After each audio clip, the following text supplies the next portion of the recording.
Di sini kita tulis muka surat 16, Maghazi Musa bin Uqbah. Bukan seorang saja imam-imam kita yang memperakui Maghazi Musa bin Uqbah. Misalnya pada muka surat 17, Yahya bin Ma'in, bila orang tanya, dia berkata, kitab Musa bin Uqbah yang diriwayatkan dari Az-Zuhri adalah kitab yang paling sahih. Kitab yang paling sahih dalam Maghazi. Inilah kitabnya. Pak Musa bin Uqbah ni siapa? Takut kita berasa pelik sangat. Dia, oleh kerana kita ni kelas apa ni sahih Muslim ni, kita nak tengok Muslim, jangan tinggal Muslim. Nak tahu, baru ni kita ada Ibnu Ishaq ni, kedudukan dia duduk mana kalau dalam Muslim. Orang kata dia ni ada dalam Muslim, ada sudah sebut dah 5 kali ya, sebut ada pun pada duduk mana sudah kita perjelaskan minggu lepas.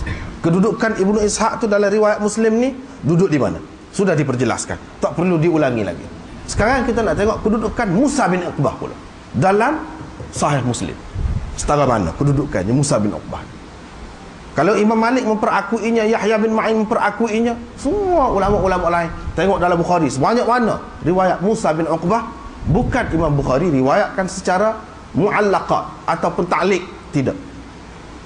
Imam Bukhari tidak sebut di dalam Tarjamatul Bab, dia panggil dalam tajuk tu, tidak, yang mana tidak lengkap sanadnya. Tetapi bila Imam Bukhari ambil daripada Musa bin Uqbah, dia ambil secara musnad, yang dengan disebutkan sanad satu-satu.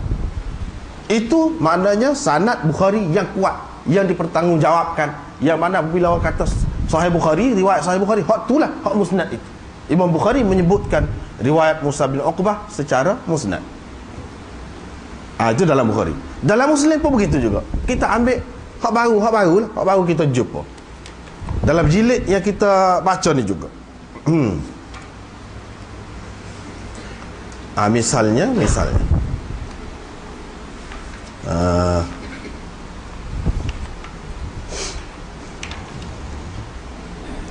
Misalnya babu amri ahli al-Madinah bil ihram min indi masjid Dzul Hulaifah.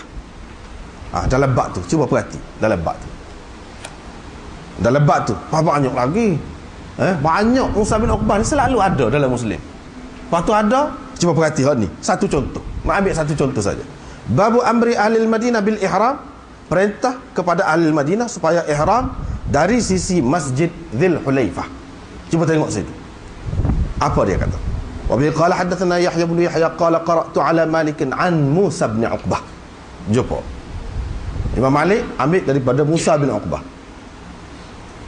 Dia tak ada deki apa dengan Musa bin Uqbah, tapi dengan Ibnu Ishaq orang kata dia deki dengan Ibnu Ishaq. Bapa nak deki, kita kata tak ada pasal nak ada masalah peribadi bapanya dengan Ibnu Ishaq. Ibnu Ishaq ni seguru juga dengan Musa bin Uqbah.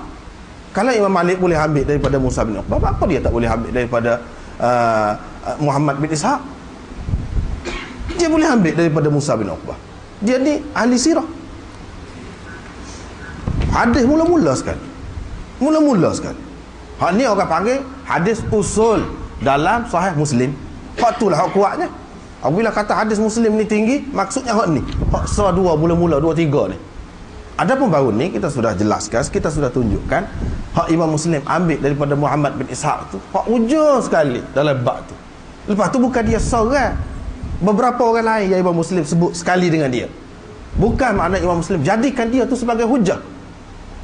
Tetapi orang-orang yang tidak faham, bila saja sudah tersebut dalam Muslim ni, dia kata, oh sudah perawi Muslim. Tak kena lagu tu, tak kena.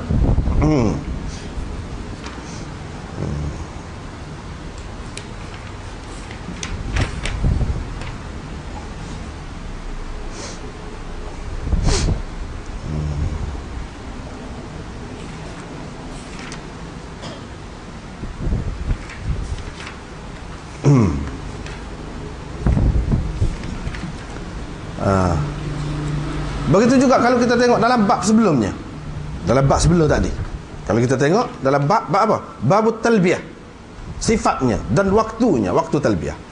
Hadis nombor 2 sini. Hadis yang pertama tak ada Musa bin Uqbah. Imam Malik terus ambil daripada Nafi', daripada Abdullah bin Umar. Yang kedua, Muhammad bin Abbad qala hadatsana Hatim, yakni Ibnu Ismail an Musa bin Uqbah.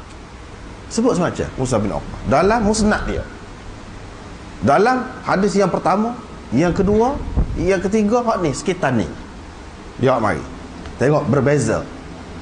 Imam Muslim cara dia ambil daripada Musa bin Uqbah dengan Muhammad bin Ishaq, beza.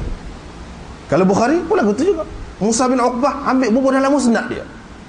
Ibnu Ishaq tak pernah ada dalam musnad Bukhari.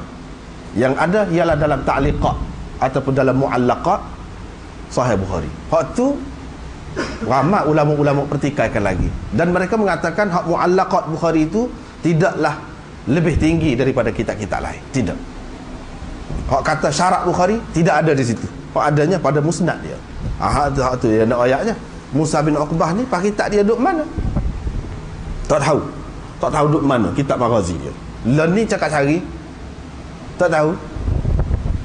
Hilang. Apa hilang? Apa hilang kitab yang semolek tu, kitab yang sebaik tu, yang Imam Malik pesan benar-benar, Yahya bin Ma'in, ulama-ulama rijal pesan benar-benar. Kalau nak tahu sirah yang paling sahih, hak ni.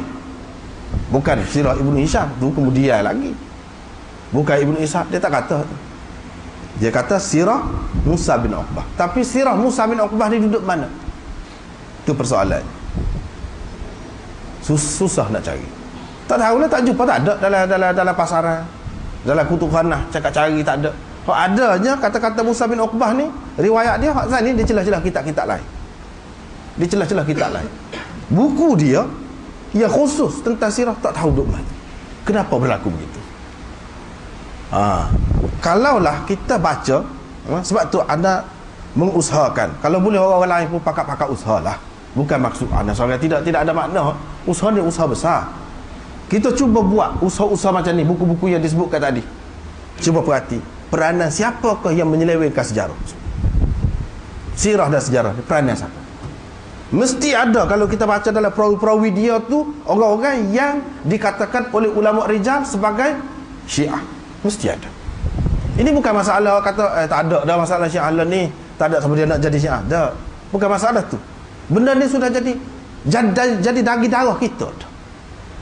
Masuk dalam kitab-kitab kita dah. Masuk dalam fikiran kita dah, dalam jiwa masyarakat kita. Dengan sebab itu tak timbul. Kalau tak ada revolusi, kau tak ada kerajaan dia, tak ada apa, tak timbul hak tu. Benda ni tetap kena bahas, kena bersihkan. Sebab dia tidak bersih. Dia tidak bersih. Kalau kita perhati, ada. Semua ada peranan mereka ini. Satu perkara yang pelik juga. Ana pun dulu tak tahu juga. Bila-bila duduk baca, tengok situ, tengok sini. Di antara yang disebutkan oleh Maulana Mahmud Abbasi, Mahmud Ahmad Abbasi di Pakistan, dia tulis dalam buku dia, ni seorang yang penulis sejarah yang besar. Walaupun orang kecam dia, orang tak faham. Dia tulis ni sebelum revolusi Iran, sebelum apa, tak ada kena-mengena dengan Syiah apa, tak ada kena-mengena nak kata anti dia, tak ada. Dia sebagai seorang ahli ilmu nak cerita ni. Bila orang-orang Syiah ni tahu dia dua kerja benda ni, orang Syiah tu berapa lama pura-pura jadi anak murid dia. Jadi anak murid dia. Dia tulis buku. Dia ni takdir Tuhan, dia tak ada anak lelaki. Maulana Mahmud Ahmad Abbasi ni tak ada anak lelaki, ada anak perempuan. Jadi menyamar, lepas tu buat lolok, baca buku ke apa molek, ambil, tahu-tahu hilang buku dia. Buku dia hak tak ada nak cetak tu hilang. Lepas tu raik lah orang tu pun raik sekali dengar orang tu. Ini cerita. Di antara perkara yang dia sebut, bila dia sebut, anda pun pergi cek tengok, memang betul hak dia sebut. Cuba perhati, kata dia, dalam kitab Muqaddimah, dalam kitab Tarikh Ibn Khaldun, ketika Ibn Khaldun nak bahas dengan panjang lebar, dia sebut nak bahas dengan panjang lebar cerita peristiwa Karbala ni, peristiwa Karbala yang dikatakan Yazid yang bunuh Sayyidina Husain. Panjang lebar Ibn Khaldun nak bahas. Dia kata cuba tengok situ kosong. Apa kosong? Muka suratnya kosong, mubayyadah. Situ sampai situ kosong. Apa kosong? Hak lain ada, situ tak ada. Apa tak ada? Sebab orang tahu Ibn Khaldun ini tokoh sejarah, orang yang hebat, dia banyak baiki sejarah. Maka pokok ni dia tak lepas peluang. Sampai dalam buku-buku yang dicetak sekarang, cuba tengok Cuma setengah-setengah buku dia letak pendekat lah tulisan, tapi dia tulis situ mubayyadah, putih situ, ke mana kertas kosong situ, asalnya kosong. Hak ni letak dekat dia, takut heran lah beberapa lah macam mana dia kosong. Lepas tu orang kata tak tercetak pula. Tidak, memang kosong. Kenapa cerita tu tak ada? Siapa dia nak buat lagi cerita tu nya? Ibn Khaldun nak rayak siapa dia? Ia jadi tak ada tu. Nak rayak permainan tema ni jangan. Kita saja tak terasa. Dia buat dengan perancangan. Dia ada perencanaan dia, program dia. Bagaimana nak memutablikkan masyarakat Islam, nak memutablikkan sejarah Islam.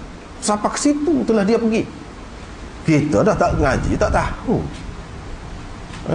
Hak ada pun Muqaddimah Ibn Khaldun, hak terjemah pun Tarikh Ibn Khaldun tu siapa dia terjemahnya?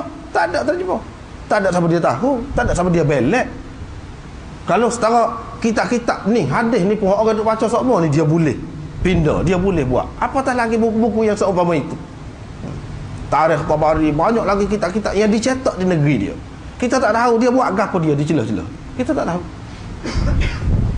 Sedangkan kitab ni kalau buat la sebutir berpadan dah. La yajuz, tidak harus. Buat la sebutir jadi harus. Setelah tu sebagaimana orientalis, di mana dia memang kerja dia tu nak mana nak pindah, mana nak buat, apa dia boleh mengelirukan orang di mana. Tidak kurang juga puak-puak ni atas nama Islam, orang-orang Islam, dia buat kerja yang sama. Bermakna kita orang Islam ni menghadapi musuh sekeliling. Cuma kita saja berasa tak ada gapo. Kita berasa tak ada gapo, bukan kita duduk tidur. Kalau kita mengkaji, berasa lah tak ada benar, berasa. Ini dia benda ni. Kitab Musa bin Uqbah duduk mana? Kenapa tak ada? Menjadi tanda tanya. Padahal begitu sekali kedudukannya. Ini masalah.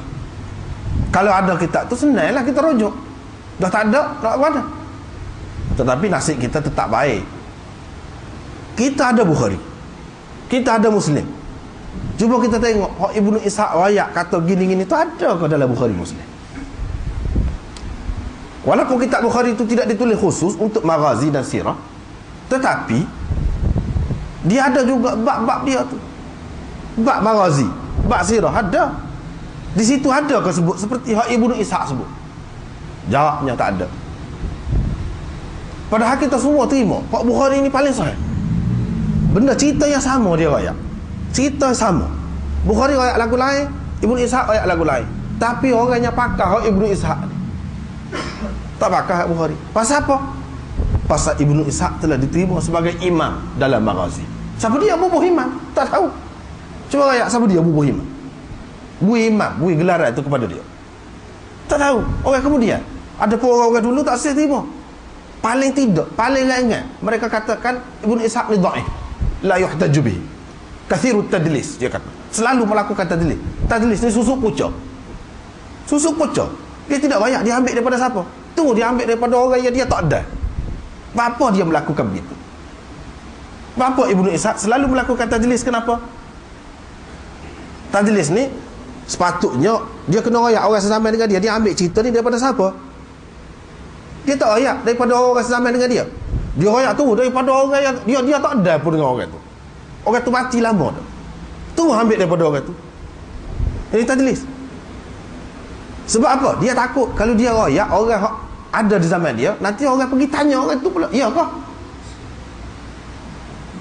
Kalau orang tu kata, ada kita tak ada royak, nampaklah pelawak dia tu. Supaya orang tak boleh tanya, dia riwayat daripada hak mati dah. Itu cara dia, cara Ibn Ishaq. Sebab itulah ulama-ulama hadis mengatakan man dallasa faqad kadzaba. Siapa yang melakukan tadlis, susuk puca lagu tu, bermakna dia telah berdusta. Dia telah berdusta. Hak berdusta sahaja ulama-ulama duk pertikas kurang-kurangnya kata ni yang dhaif, kata dia ni dhaif, kurang-kurangnya. Kalau tak kata dia ke mana-mana pun.